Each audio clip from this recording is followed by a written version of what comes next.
ಹರೇ ಕೃಷ್ಣ. ಎಲ್ಲ ಕೇಳುಗರಿಗೂ ಶ್ರೀಮದ್ ಭಾಗವತದ ಅಧ್ಯಯನಕ್ಕೆ ಸ್ವಾಗತ. ಅಣುವಿನಿಂದ ಯಾವ ರೀತಿಯಾಗಿ ಕಾಲವನ್ನು ಗಣನೆ ಮಾಡಬಹುದು ಎಂಬುದನ್ನು ನಾವು ಕಳೆದ ಸಂಚಿಕೆಯಲ್ಲಿ ನೋಡಿದ್ದೇವೆ. ಶ್ರೀಮದ್ ಭಾಗವತದಲ್ಲಿ ನೀಡಿರುವಂತಹ ಈ ಕಾಲಗಣನೆಯನ್ನು ಈಗ ನಾವು ಆಧುನಿಕ ಕಾಲಕ್ಕೆ ಹೋಲಿಸಿ ನೋಡೋಣ. 4 ಸೆಕೆಂಡುಗಳನ್ನು 3375 ವಿಭಾಗಗಳನ್ನಾಗಿ ಮಾಡಿದರೆ ಪ್ರತಿಯೊಂದು ವಿಭಾಗವು ಒಂದು ತ್ರುಟಿಗೆ ಸಮಾನವಾಗಿರುತ್ತದೆ. 8 ಸೆಕೆಂಡುಗಳನ್ನು 135 ವಿಭಾಗಗಳನ್ನಾಗಿ ಮಾಡಿದರೆ ಪ್ರತಿಯೊಂದು ವಿಭಾಗವು ಒಂದು ವೇದ ಎನ್ನಿಸಿಕೊಳ್ಳುತ್ತದೆ. ಹಾಗೆಯೇ 8 ಸೆಕೆಂಡುಗಳನ್ನು 45 ವಿಭಾಗಗಳನ್ನಾಗಿ ಮಾಡಿದರೆ ಪ್ರತಿಯೊಂದು ವಿಭಾಗವು ಒಂದು ಲವ ಎನ್ನಿಸಿಕೊಳ್ಳುತ್ತದೆ. 8 ಸೆಕೆಂಡುಗಳನ್ನು 15 ವಿಭಾಗಗಳನ್ನಾಗಿ ಮಾಡಿದರೆ ಪ್ರತಿಯೊಂದು ವಿಭಾಗವು ನಿಮೇಷ ಎನ್ನಿಸಿಕೊಳ್ಳುತ್ತದೆ. 8 ಸೆಕೆಂಡುಗಳನ್ನು 5 ವಿಭಾಗಗಳನ್ನಾಗಿ ಮಾಡಿದರೆ ಪ್ರತಿಯೊಂದು ವಿಭಾಗವು ಕ್ಷಣ ಎನ್ನಿಸಿಕೊಳ್ಳುತ್ತದೆ. 8 ಸೆಕೆಂಡುಗಳು ಒಟ್ಟು ಸೇರಿ ಒಂದು ಕಾಷ್ಟ ಆಗುತ್ತದೆ. ಒಂದು ನಾಡಿಕ ಅಥವಾ ದಂಡ ಎಂದರೆ ಆಧುನಿಕ ಸಮಯದಲ್ಲಿ ಅದು 30 ನಿಮಿಷಗಳಾಗುತ್ತವೆ. ಅಂತರಿಕ್ಷದಲ್ಲಿ ಪರಿಭ್ರಮಿಸುವಂತಹ ಗ್ರಹಗಳು ಮತ್ತು ನಕ್ಷತ್ರಗಳು ತಮ್ಮ ಕಕ್ಷೆಯಲ್ಲಿ ಒಂದು ಸಂಪೂರ್ಣ ಸುತ್ತನ್ನು ಬರಲು ತೆಗೆದುಕೊಳ್ಳುವ ಸಮಯವನ್ನು ಸಂವತ್ಸರ ಎಂದು ಕರೆಯುತ್ತಾರೆ. ಶ್ರೀಮದ್ ಭಾಗವತವು 5 ರೀತಿಯ ಸಂವತ್ಸರಗಳನ್ನು ನಮಗೆ ತಿಳಿಸಿಕೊಡುತ್ತದೆ. ಅವುಗಳೆಂದರೆ ಸಂವತ್ಸರ, ಪರಿವತ್ಸರ, ವತ್ಸರ, ಅನುವತ್ಸರ ಮತ್ತು ಇಡಾವತ್ಸರ. ಬೇರೆ ಬೇರೆ ಯುಗಗಳು ಮತ್ತು ಅವುಗಳ ಕಾಲಾವಧಿಯನ್ನು ದೇವತೆಗಳು ಮತ್ತು ಮನುಷ್ಯರ ಲೆಕ್ಕಾಚಾರದ ಪ್ರಕಾರ ನಾವು ಕಳೆದ ಸಂಚಿಕೆಯಲ್ಲಿ ಕಂಡಿದ್ದೇವೆ. 4 ಯುಗಗಳು ಸೇರಿ ಒಂದು ಮಹಾಯುಗವಾಗುತ್ತದೆ. ಹಾಗೆ ಆ ರೀತಿಯಾದಂತಹ 1000 ಮಹಾಯುಗಗಳು ಸೇರಿ ಬ್ರಹ್ಮನ ಒಂದು ಹಗಲು ಉಂಟಾಗುತ್ತದೆ. ಬ್ರಹ್ಮನ ಆ ಹಗಲಿನಲ್ಲಿ 14 ಮನುಗಳು ಬರುತ್ತಾರೆ. ಪ್ರತಿಯೊಬ್ಬ ಮನುವು 71 ಮಹಾಯುಗಗಳ ಕಾಲ ಜೀವಿಸಿರುತ್ತಾನೆ. ಪ್ರತಿಯೊಬ್ಬ ಮನುವಿನ ಬದಲಾವಣೆಯಲ್ಲಿಯೂ ದೇವೋತ್ತಮ ಪರಮಪುರುಷನು ಮನು ಮತ್ತು ಇತರ ರೂಪಗಳಲ್ಲಿ ತನ್ನ ಅಂತರಂಗ ಶಕ್ತಿಯನ್ನು ಪ್ರಕಟಿಸಿ ಅವತರಿಸುತ್ತಾನೆ. ಹೀಗೆ ಕಂಡುಕೊಂಡ ಶಕ್ತಿಯಿಂದ ಆತ ಜಗತ್ತನ್ನು ಪರಿಪಾಲಿಸುತ್ತಾನೆ. ಜೀವಿತಾವಧಿಯು ಅಂತ್ಯವಾಗುವ ಪ್ರಕ್ರಿಯೆಯು ಬ್ರಹ್ಮನನ್ನು ಒಳಗೊಂಡು ಪ್ರತಿಯೊಬ್ಬ ಜೀವಿಗೂ ಇದೆ. ಬೇರೆ ಬೇರೆ ಗ್ರಹಗಳ ಕಾಲಮಾನವನ್ನು ಅನುಸರಿಸಿ ಪ್ರತಿಯೊಬ್ಬನ ಆಯುಷ್ಯವು 100 ವರ್ಷಗಳು ಮಾತ್ರ. ಬ್ರಹ್ಮನ ಜೀವನದ 100 ವರ್ಷಗಳು ಪೂರ್ವಾರ್ಧ ಮತ್ತು ಉತ್ತರಾರ್ಧ ಎಂದು 2 ಭಾಗಗಳಾಗಿ ವಿಭಜಿತವಾಗಿದೆ. ಬ್ರಹ್ಮನ ಜೀವಿತಾವಧಿಯ ಮೊದಲಾರ್ಧ ಭಾಗವು ಈಗಾಗಲೇ ಮುಗಿದು ಹೋಗಿದೆ. ಉತ್ತರಾರ್ಧವು ಈಗ ನಡೆಯುತ್ತಿದೆ. ಬ್ರಹ್ಮನ ಜೀವಿತದ ಪೂರ್ವಾರ್ಧದ ಆರಂಭದಲ್ಲಿ ಬ್ರಹ್ಮಕಲ್ಪವೆಂಬ ಯುಗವಿತ್ತು. ಆಗ ಬ್ರಹ್ಮನು ಆವಿರ್ಭವಿಸಿದನು. ವೇದಗಳು ಸಹ ಬ್ರಹ್ಮನೊಂದಿಗೆ ಜನ್ಮ ತಾಳಿದವು. ಪ್ರಥಮ ಬ್ರಹ್ಮಕಲ್ಪದ ಬಳಿಕ ಬಂದ ಕಲ್ಪವನ್ನು ಪದ್ಮಕಲ್ಪವೆಂದು ಕರೆಯುತ್ತಾರೆ. ಬ್ರಹ್ಮನ ಜೀವಿತದ ಉತ್ತರಾರ್ಧದ ಪ್ರಥಮ ಕಲ್ಪವನ್ನು ವರಾಹಕಲ್ಪವೆಂದು ಕರೆಯುತ್ತಾರೆ. ಏಕೆಂದರೆ ದೇವೋತ್ತಮ ಪರಮಪುರುಷನು ಆ ಕಲ್ಪದಲ್ಲಿ ವರಾಹಾವತಾರದಲ್ಲಿ ಆವಿರ್ಭವಿಸಿದನು. ಬ್ರಹ್ಮನ ಜೀವಿತದ 2 ಭಾಗಗಳ ಅವಧಿಯು ದೇವೋತ್ತಮ ಪರಮಪುರುಷನ ಒಂದು ನಿಮೇಷಕ್ಕೆ ಸಮನೆಂದು ಪರಿಗಣಿಸಲಾಗಿದೆ. ಆಧುನಿಕ ಕಾಲಗಣನೆಯ ಪ್ರಕಾರ ಇದು ಅರ್ಧ ಸೆಕೆಂಡಿಗಿಂತ ಸ್ವಲ್ಪ ಹೆಚ್ಚು. ಮಹರ್ಷಿ ಮೈತ್ರೇಯರು ಅಣುವಿನಿಂದ ಪ್ರಾರಂಭಿಸಿ ಬ್ರಹ್ಮನ ಜೀವಿತದ ಅವಧಿಯವರೆಗೆ ಕಾಲದ ಭಿನ್ನ ಭಿನ್ನ ಆಯಾಮಗಳನ್ನು ಕುರಿತು ಸಾಕಷ್ಟು ವರ್ಣನೆಯನ್ನು ನೀಡಿದ್ದಾರೆ. ಈಗ ಅವರು ಅನಂತನಾದ ದೇವೋತ್ತಮ ಪರಮಪುರುಷನ ಕಾಲದ ಬಗ್ಗೆ ಕೆಲವು ವಿಚಾರಗಳನ್ನು ತಿಳಿಸುತ್ತಿದ್ದಾರೆ. ಬ್ರಹ್ಮನ ಜೀವಿತದ ಮಾನದಂಡವನ್ನು ಅನುಸರಿಸಿ ದೇವೋತ್ತಮ ಪರಮಪುರುಷನ ಅನಂತ ಕಾಲದ ಬಗ್ಗೆ ಸೂಚನೆ ನೀಡಿದ್ದಾರೆ. ಬ್ರಹ್ಮನ ಇಡೀ ಜೀವಿತದ ಅವಧಿಯು ಭಗವಂತನ ಕಾಲದ 1 ಸೆಕೆಂಡುಗಿಂತಲೂ ಕಡಿಮೆ ಎಂದು ಪರಿಗಣಿತವಾಗಿದೆ. ಬ್ರಹ್ಮ ಸಂಹಿತೆಯಲ್ಲಿ ಇದನ್ನು ಈ ರೀತಿಯಾಗಿ ವರ್ಣಿಸಲಾಗಿದೆ. ಯಸ್ಯೈಕನಿಶ್ವಸಿತ ಕಾಲಮಥಾವಲಂಬ್ಯ ಜೀವಂತಿ ಲೋಮ ವಿಲಜಾ ಜಗದಂಡನಾಥ ವಿಷ್ಣುರ್ಮಹಾನ್ ಸೈಹಯಸ್ಯ ಕಲಾವಿಶೇಷೋ ಗೋವಿಂದಮಾದಿ ಪುರುಷಂ ತಮಹಂ ಭಜಾಮಿ. ಯಾರ ಸ್ವಾಂಶ ಭಾಗವು ಮಹಾವಿಷ್ಣುವೋ ಅಂತಹ ಸಕಲ ಕಾರಣಗಳಿಗೆ ಕಾರಣನಾದ ದೇವೋತ್ತಮ ಪರಮಪುರುಷ ಗೋವಿಂದನನ್ನು ನಾನು ಪೂಜಿಸುತ್ತೇನೆ. ಅಸಂಖ್ಯ ಬ್ರಹ್ಮಾಂಡಗಳ ಎಲ್ಲ ಒಡೆಯರು ಅಂದರೆ ಬ್ರಹ್ಮರು ಆತನ ಒಂದು ಉಸಿರಾಟದ ಕಾಲದಲ್ಲಿ ಮಾತ್ರ ಜೀವಿಸಿರುತ್ತಾರೆ. ಕಾಲವು ಸತ್ಯಲೋಕದವರೆಗೆ ಅಥವಾ ವಿಶ್ವದ ಬೇರೆ ಬೇರೆ ಉನ್ನತ ಲೋಕಗಳವರೆಗೆ ದೇಹ ಪ್ರಜ್ಞೆ ಉಳ್ಳವರನ್ನು ಮಾತ್ರ ನಿಯಂತ್ರಿಸುತ್ತದೆ. ಕಾಲದ ಕುರಿತಾದ ವಿವರವಾದ ವರ್ಣನೆಯನ್ನು ಮೈತ್ರೇಯ ಮುನಿಗಳು ವಿದುರನಿಗೆ ತಿಳಿಸಿಕೊಟ್ಟಿದ್ದಾರೆ. ಈಗ ಅವರು ಬ್ರಹ್ಮನ ಸೃಷ್ಟಿಯ ವಿಚಾರವನ್ನು ತಿಳಿಸಿಕೊಡುತ್ತಿದ್ದಾರೆ. ಪ್ರಾರಂಭದಲ್ಲಿ ಬ್ರಹ್ಮನು ಸನಕ, ಸನಂದ, ಸನಾತನ ಮತ್ತು ಸನತ್ಕುಮಾರ ಎಂಬ 4 ಮಹರ್ಷಿಗಳನ್ನು ಸೃಷ್ಟಿಸಿದನು.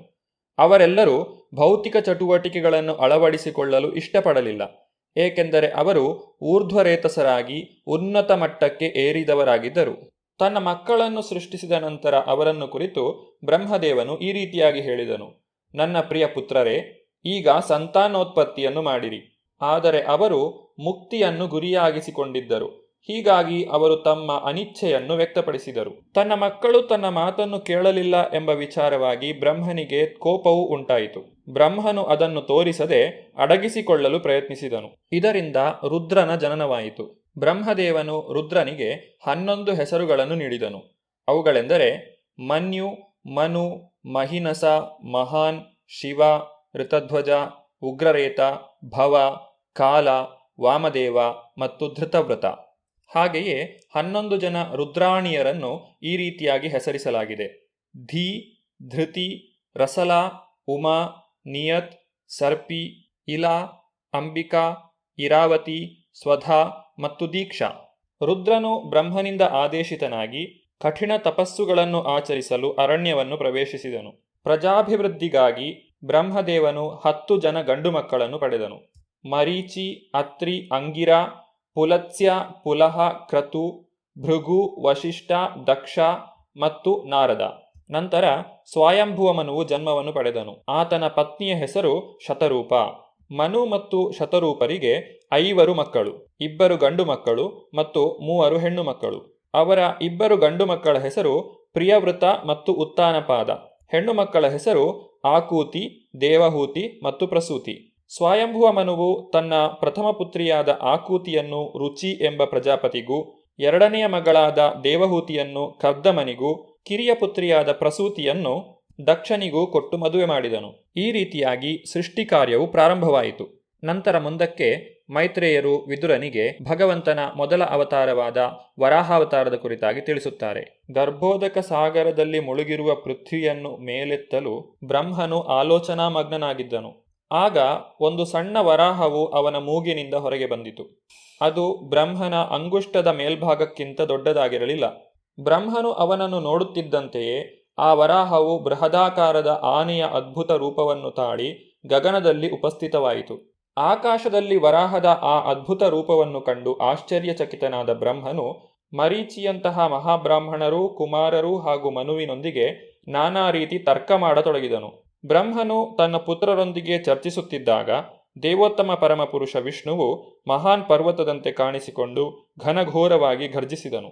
ಜನಲೋಕ, ತಪೋಲೋಕ ಮತ್ತು ಸತ್ಯಲೋಕ ನಿವಾಸಿಗಳಾದ ಮಹರ್ಷಿಗಳು ಸಕಲ ಕರುಣಾಪೂರ್ಣನೂ ಸಕಲ ಮಂಗಳಕರನೂ ಆದ ಶ್ರೀವರಾಹನ ಘನಘೋರ ಗರ್ಜನೆ ಕೇಳಿದಾಗ 3 ವೇದಗಳಿಂದ ಪವಿತ್ರ ಮಂತ್ರಗಳನ್ನು ಪಠಿಸಿದರು.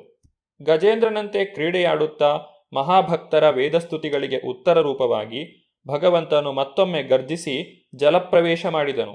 ಬೃಹತ್ ಪರ್ವತದಂತೆ ವರಾಹನು ನೀರಿನಲ್ಲಿ ಮುಳುಗಿದಾಗ ಸಾಗರವು 2 ಪಾಲಾದಂತೆ ಕಂಡಿತು.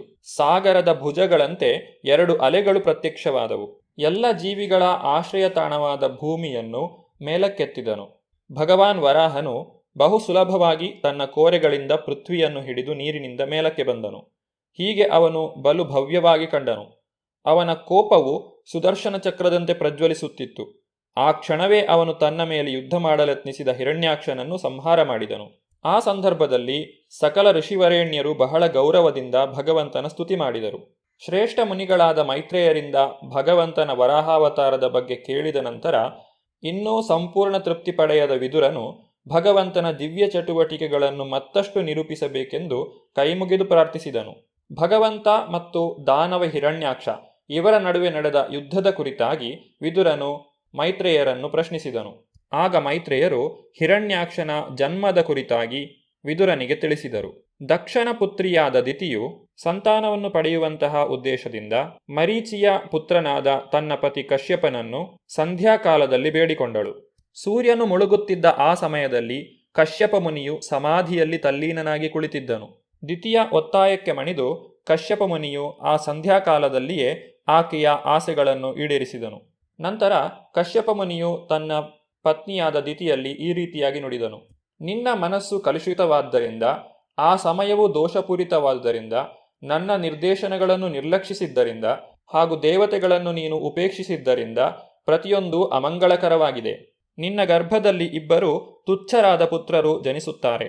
ಅವರು 3 ಲೋಕಗಳಿಗೂ ಸತತವಾಗಿ ಶೋಕವನ್ನು ಉಂಟು ಮಾಡುತ್ತಾರೆ. ನಿರಪರಾಧಿ ಬಡಜೀವಿಗಳನ್ನು ಕೊಲ್ಲುತ್ತಾರೆ. ಮಹಾತ್ಮರಿಗೆ ಕ್ರೋಧವನ್ನು ಉಂಟು ಮಾಡುತ್ತಾರೆ. ಅಂತಹ ಸಮಯದಲ್ಲಿ ವಿಶ್ವದ ಒಡೆಯನೂ ಸಕಲ ಜೀವಿಗಳ ಹಿತಚಿಂತಕನೂ ಆದ ದೇವೋತ್ತಮ ಪರಮಪುರುಷನು ಅವತರಿಸಿ ಅವರನ್ನು ಸಂಹಾರ ಮಾಡುತ್ತಾನೆ. ಕಶ್ಯಪ ಮುನಿಯ ಈ ಕಠೋರವಾದ ಮಾತುಗಳನ್ನು ಕೇಳಿದ ನಂತರ ದಿತಿಯು ಯಾವ ರೀತಿಯಾಗಿ ಪ್ರತಿಕ್ರಿಯಿಸಿದಳು ಎಂಬುದನ್ನು ನಾವು ಮುಂದಿನ ಸಂಚಿಕೆಯಲ್ಲಿ ನೋಡೋಣ. ಧನ್ಯವಾದಗಳು. ಹರೇ ಕೃಷ್ಣ.